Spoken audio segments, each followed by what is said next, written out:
Hey everyone, Walter Crosby with Helix Sales Development, your host of Sales and Cigars. So today we have our guest is Sara Alepin. She's from District Bliss.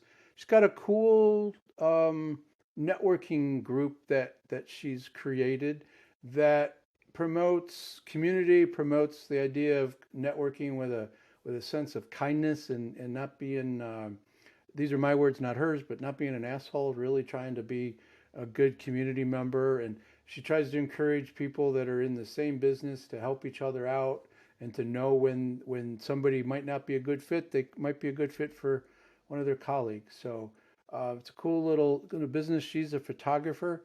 So we talk about old dark rooms and developing film um, and it's a fun conversation.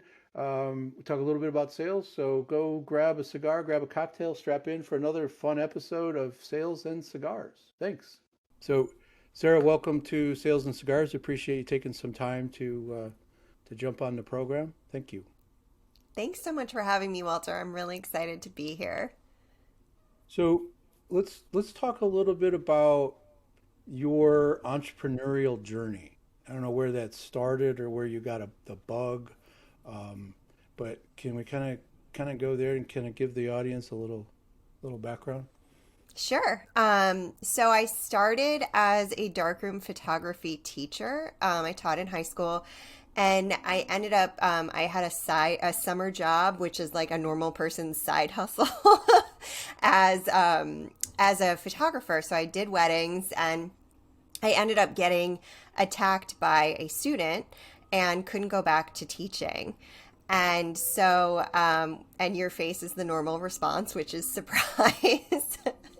Well, um, my aunt was a teacher and had a same word she used, attacked, and it was a long time before she went back to school.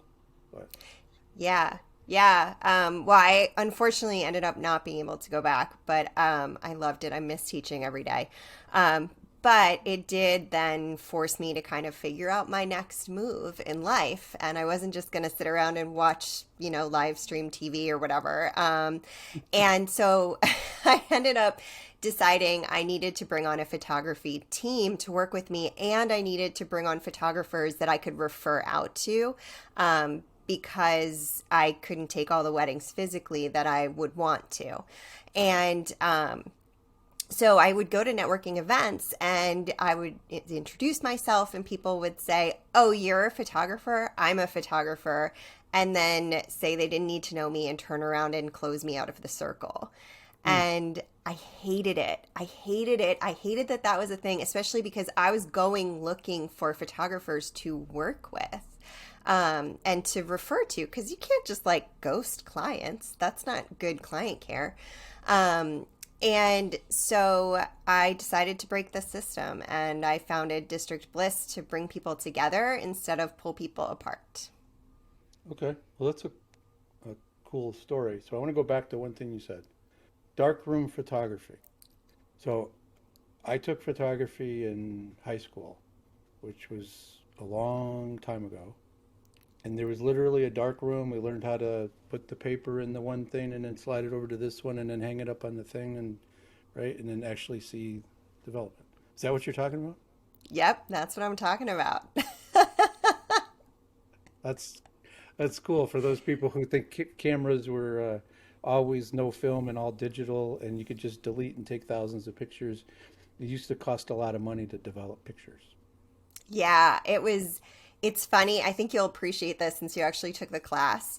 When I first started teaching in 2005, students used to expose their film all the time because they would open the back thinking they could see the photo that they had just taken, and they would expose the whole roll of film. And it was like one of the hardest lessons for them to realize that it was not an instant gratification job.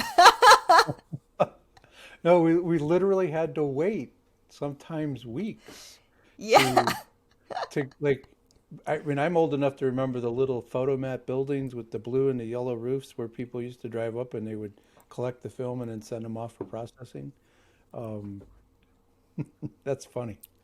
Um, so okay, so you started started a business, an entrepreneurial journey, because I think the way a lot of people do, because if something happened emotionally that like that's wrong or that shouldn't be that way, right? And then like you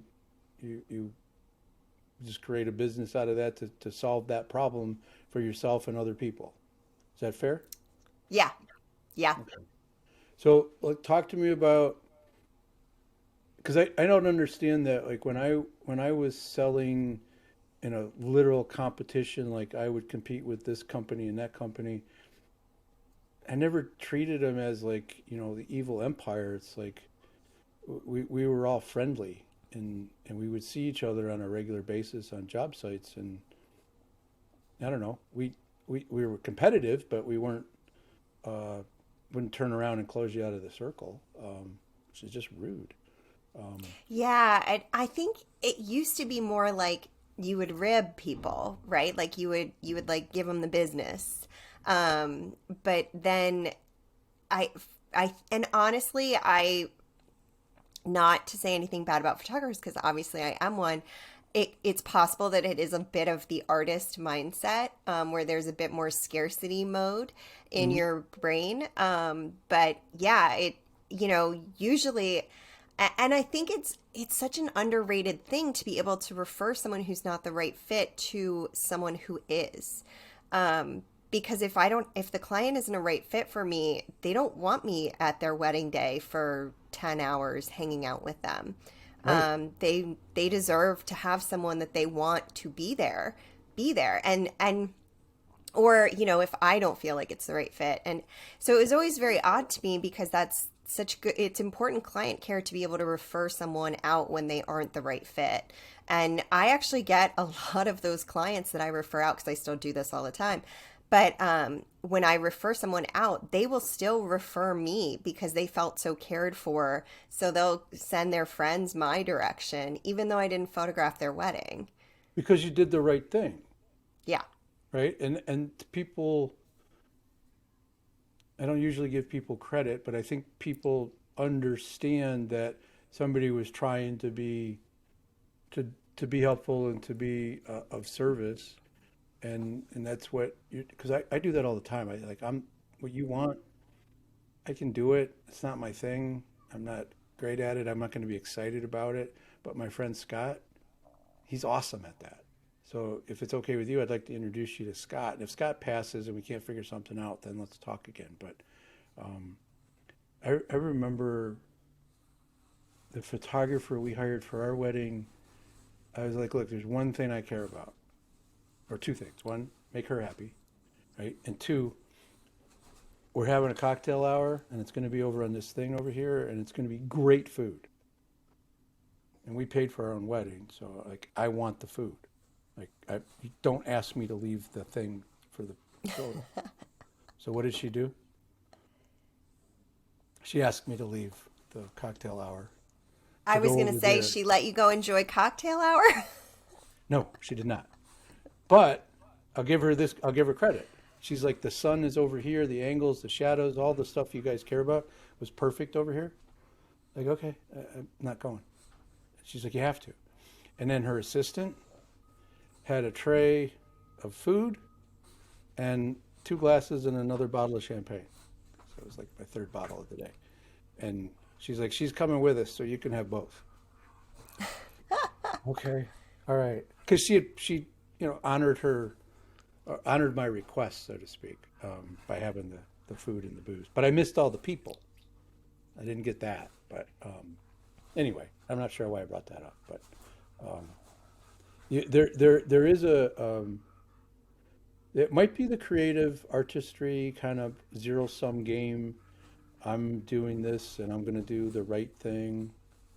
But if somebody wants a certain kind of photography, isn't there different kinds of photography, that different styles that somebody's going to want for their wedding that would be important?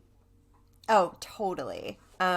Also, different types of personalities. You spend more time with your photographer than anybody else on your wedding day. So, if your personality doesn't fit with your photographer, you got to move on to somebody else. Like, it, you have to want to spend a lot of time with them because you're with them more than your significant other. I'm sure you experience that too. Yeah, but I was okay with that part, right? I mean, it's like she got to go do things over there and I could go, relax. And then she brought me in to go do things. We actually had pictures taken together as we were, during the preparation part, like getting dressed and the makeup and all that. Oh, It was a bigger package, I guess. I don't know, but it was. I thought it was a little weird at first, but it was. She did it tastefully. It was good. Um, that's great. but I think you're right. Now that I think about it, there was more time spent with her than we was with anybody else. Yeah. You know, even the bartender, I didn't spend that much time Sorry to hear that. with. So the you part of the sales process, part of what what the company's doing. So talk about how you structure that so that people can kind of come in and feel comfortable. Like, how do they get comfortable with that relationship? Because that to me is a challenge with any networking group, is being comfortable with the person who's going to do the thing. Yeah, that's a big piece of it. So we host them online and in person. So I'm going to hit both of those here if that's okay, Sure. because I think in online isn't going to go away and it'll be helpful for everybody.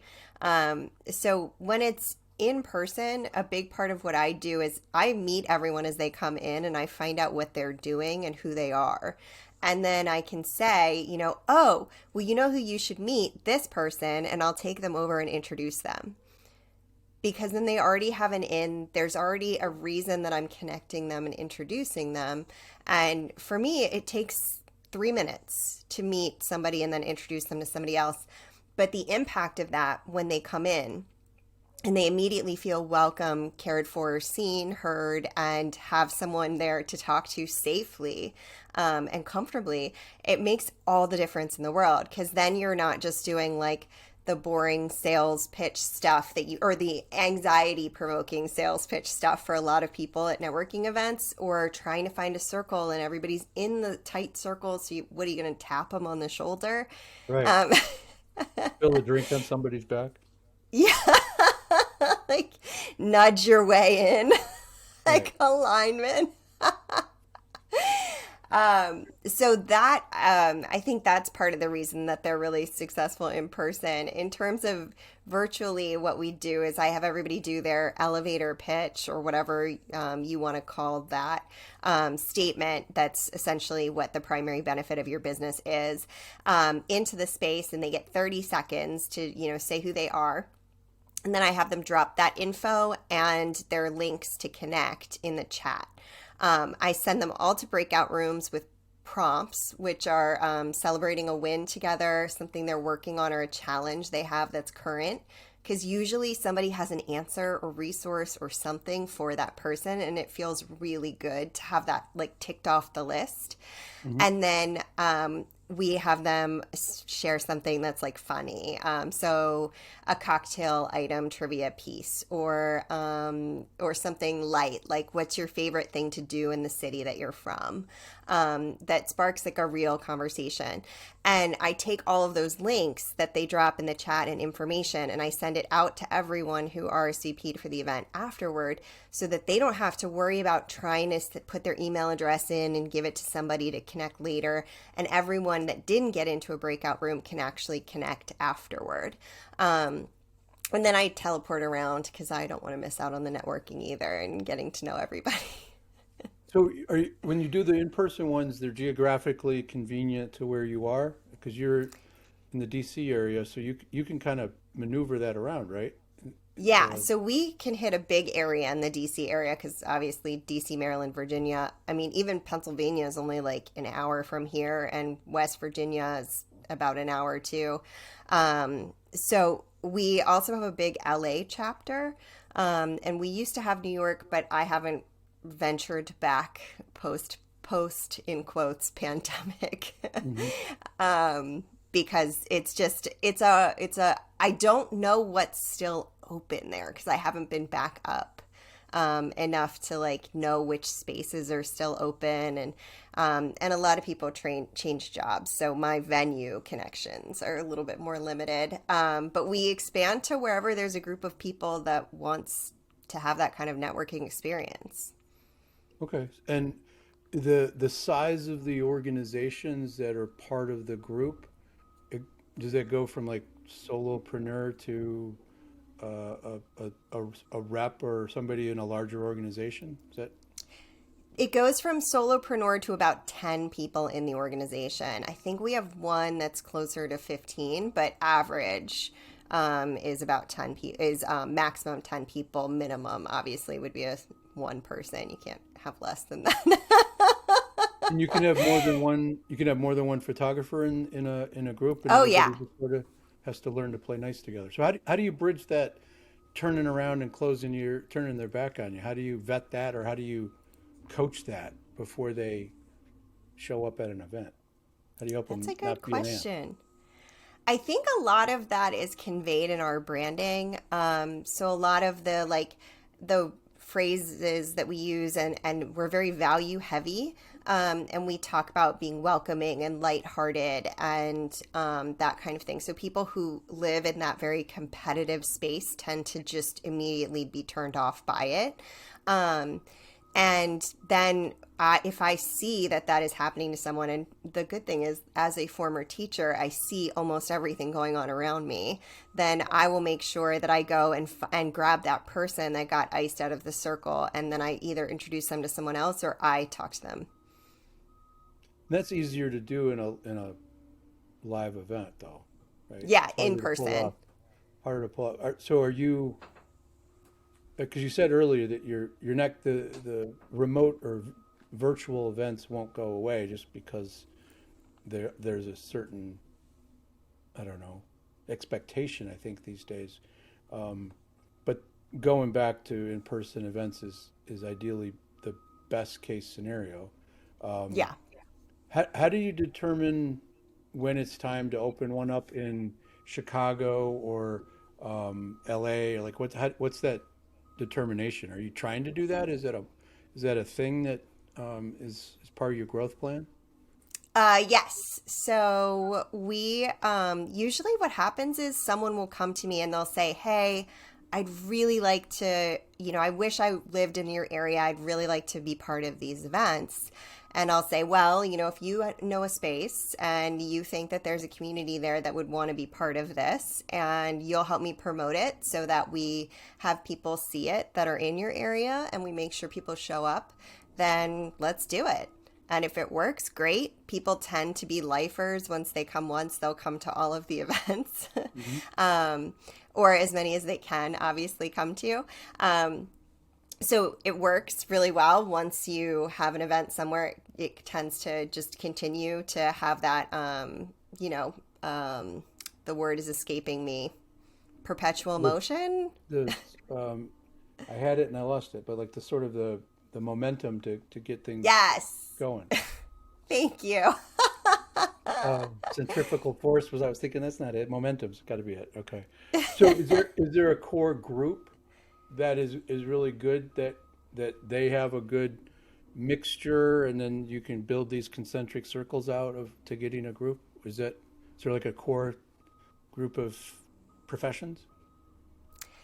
Um, Sort of. We have a core group of people who come to every single event. But they kind of have, I wouldn't say that it's a core group of professions because they span a bunch of different, like one of them's a marketer and one of them only does social media engagement. So those two are probably the ones that would overlap the most, but one of them coaches young adults and teens on how to, function successfully in society and adults. Um, To so it grow kind into of runs adults? the, sorry? To grow into good adults or grow into functioning adults? Yeah, exactly. So we actually have like a really big span of different types of entrepreneurs. I think a lot of people go in thinking it's going to be a bunch of coaches and like business coaches. And we just, I mean, we have as many business coaches as we do of any other overlap. So it isn't super heavy and, you're not, so you're not fishing from the same group of clients in a competitive way, generally speaking. And what's the ideal size of the group, in terms We of the cap number of members? we cap all of our events virtually at 25. We cap them at 45 in person. Okay. So it's a nice manageable group of people where you can do what you said, right? Hey, let me introduce you to Bob, and let me introduce you to Stephanie, and let me introduce you, right? That makes it easier, and then they can hand people off to, right? And it becomes a natural Exactly. at that point. Exactly. Yeah, it kind of, a lot of things in business, as you obviously know here, Walter, but come from the top down. So a lot of it is like modeling to the people that you want to see that behavior, including to your clients. In someone who's like a B to C person, that would look like boundaries potentially. But for me, it's behavior toward other business owners, shows them how to behave toward the other business owners there. And it's kindness is contagious, I think. Well, I I think for the most part that's true, right? I mean, there's always the asshole in the group, but I remember a commercial, and I don't remember what the commercial was for, but something happened. Um, Somebody did something kind, like held open a door or did something like that, and then you follow that person who did got the received that, gave that to somebody else, and it just paying it forward. I wish I could remember what the product was, but I thought it was a great commercial, because that's how it only just takes a little thing the beginning of the day to have that momentum or that carry through to a bunch of other people, and you have no idea who that touches, but that's the cool thing, right? You have no idea. I was at a Starbucks the other day, and I got up there to give her my phone, and she's like, the lady ahead of you paid for it. Like, what? And she's like, yeah, she said you just had a drink, so she paid for it. So I'm like, okay, like, what's the person behind me? It's like, well, she's just got a coffee. I'm like, all right, let me buy the coffee, right? And I don't know how many times that happened, but it, I mean, it was sort of a thing. And I have no idea who the lady was. All I know, she was driving a black Jeep Cherokee, and it was a lady, with red fingernails. Um, that You were was in the it. drive-through, so it I was wasn't in the even like a drive-through. person to person. No, no, yeah, I should have started that off. I was in the drive-through. Yes, she sort of paid it forward, if you will. Um, Yeah. but that could be as simply as holding the door open for somebody, right? I mean, so paying it forward is just part of this. And so let me ask you the hard question: Is do you ever have to tell somebody they're not a good fit? Yes, And that's absolutely. and those tough conversations are necessary, but they're tough conversations, all right? I think the important thing when you have those types of tough conversations, it's actually very similar to getting a negative review, in my mind, because it's something that is just triggering that you're going to have to deal with, but you would rather pretend you didn't have to deal with it. Maybe I need some adulting coaching when I feel like that. But I always start with neutralizing the conversation. So, making sure that I'm not using any sort of emotionally charged language, and that I'm emotionally unattached from the conversation. Because sometimes it's not a good fit for us, but sometimes it's also not a good fit for them. And I don't want someone to feel negatively about their obligation to be part of a group if they if it's not a good fit for them. If they are never going to see the ROI from it, they're wasting their time, which is more important than wasting their money, I think, because, money you can kind of make back. Time, you just lose it. It's Yeah. gone forever. So I look at it as caretaking because you have to, for me, if you aren't a good fit, everyone else in the group is going to feel that, and they're also not going to be generous in the same way, provide the resources, the knowledge sharing. They're going to resent the energy that you are pulling out of the room if you're, just speaking over people or whatever it is. They will all feel it, and they will just not be supported. And that's what community is. It's support. So I think being emotionally neutral in the conversation is probably the biggest thing that I can impart on people, and not using emotionally charged language. But I've had to fire wedding clients before too. And I mean, fire sounds very harsh, but that's really technically what you're doing. Mhm. And pass them off to someone who's a better fit. And you can apply the same principle here. If it's a community and you're not a good fit for that community, but you know another community that might be a better fit, then it's a good way to be able to refer them to that other space too. Well, it's the one of the things you said I think is really important is if you're not a fit, the group's going to know. The group's going to give that same energy back, right? And that's going to just, it's like Linus. No, it wasn't Linus. Who was the Peanuts character? Had the little cloud over his head. Um, Oh he my was always gosh. dirty. Anyway, you It'll know what I'm come talking. back to me because Pigpen. Pigpen. Thank you. Thank you. Um, I mean that energy was always around him. That cloud of dust was always there, and it, I think that you can almost see that as somebody walks in, right? I can't read people's auras or anything, but you can kind of just get their vibe as they're maneuvering through the space, and it's usually pretty clear that, and they probably self-select out most of the time, I would think, right? Almost always. Yeah, well, you Yeah. don't have to have the uncomfortable conversation, but and I think that's really solid advice for other people who have to have, um, in sales, like a sales manager, or sales leader has to, do coaching calls, and they have to sometimes put people on performance improvement plans, and it's always about, to me, it's always about helping that individual elevate, right? To get Yeah. better at something, or to improve on their outlook, whatever the challenge is to help them. And if you approach it from that perspective and it's real, you can't fake it, right? You can't really fake um, that authenticity. But if you can get there, and the person really wants to affect some change, then everybody come together and help and grow. Um, but I usually, like, if I'm going to do a performance improvement plan, I walk them through, like, here's why, here's what we're going to do. I'm going to do everything I can that will help you, right? So these are the things I'm going to be responsible for. But if you need something else, all you got to do is help. I'm going to do everything I can. So please think about this, and don't say you want to do this unless you're really serious, because I'm going to be all in, and I expect you to be all in. And Yeah. I make them like go home and think about it before they sign on and we go at it. And the ones that come back is like, no, I got to make this work.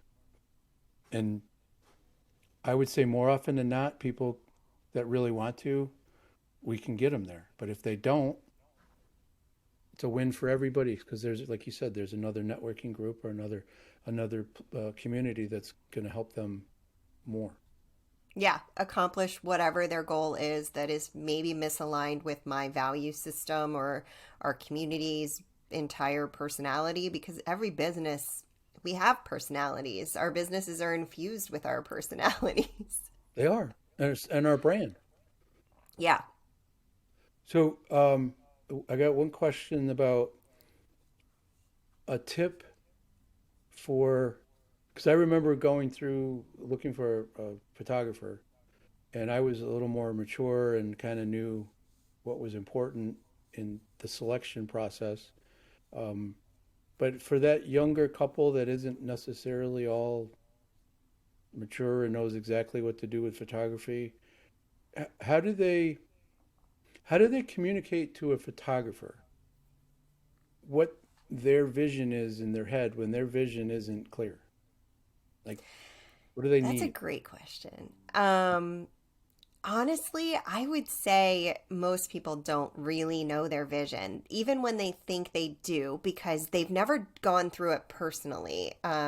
I mean, generally speaking, statistically speaking, they have not gone through this before. So they don't know what it looks like to go to the National Mall to get photos taken and then to their venue and how long all of those things take in terms of like actually doing the posing and how much it's lifting you out of your wedding day. Um, so there are a lot of pieces here. And what I would say is that this is where you need to really find a vendor, a photographer in this case, that connects with you and understands that what you're not saying, but is gathering the story from what you are and then echoing it back to you through what they know to be the case on your wedding day. So if I have someone who says, I'm really concerned with the lighting, then I'm going to ask follow-up questions about that and then potentially get to the point where like I find out, oh, you're a squinter and you know that the sun is going to be low in the sky that day. And so we are just going to switch the sides you stand on, or we're going to adjust this to be when you're in your ceremony, we'll have you stand here that's just slightly into the shade so that you won't have the sun directly in your eyes. So I think finding a photographer who's going to take the time to get to know what it is that you're saying and help guide you to the place of figuring out your style and your vision and then building it with you. Okay, so I, what I heard is that photographer should make you one feel comfortable that you were heard, and they should be asking a lot of questions, right? Because lighting is like incredibly important to get photography right, right? So what is it like? And most of us have no freaking idea what different kinds of lighting should be and the warmth and the temperatures and all that stuff. Um, so just knowing that to be able to dial into like what she was really concerned about, that's a sales skill in my not so humble opinion to be able to peel back that onion to really uncover what their real concern is, right? Because what they throw out in the first piece isn't always what they're concerned about, right? And we Which got is, you just literally did it to me. You echoed back what I said, restated it so that I even understood what I said better than what I said the first time. but Well that's done. yeah, well, I did it on purpose, but you explained it really well, so an idiot can understand it and give it back to you, right? Because, I mean, I know, yeah, I took a high school photography class in a dark room, and I learned how to do silhouettes and what is it when you reverse the negative thing and like you do the yeah, we did a a full moon behind a tree, and we got just the branches and the backlit. That was silhouette, right? Yes. So we had to play around with that, and then we had to do different kinds of lighting from different sides.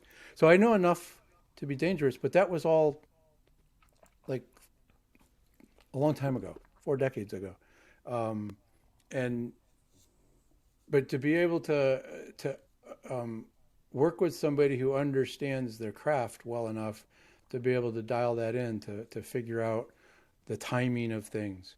So if I told you, like, look, I care about one thing. I don't want to miss my cocktail hour. Having some really good food, and I don't care what the deal is. I'm not leaving the cocktail hour. Now what? So I would say, okay, would you be comfortable seeing the person you're marrying before the wedding? Yes. Okay.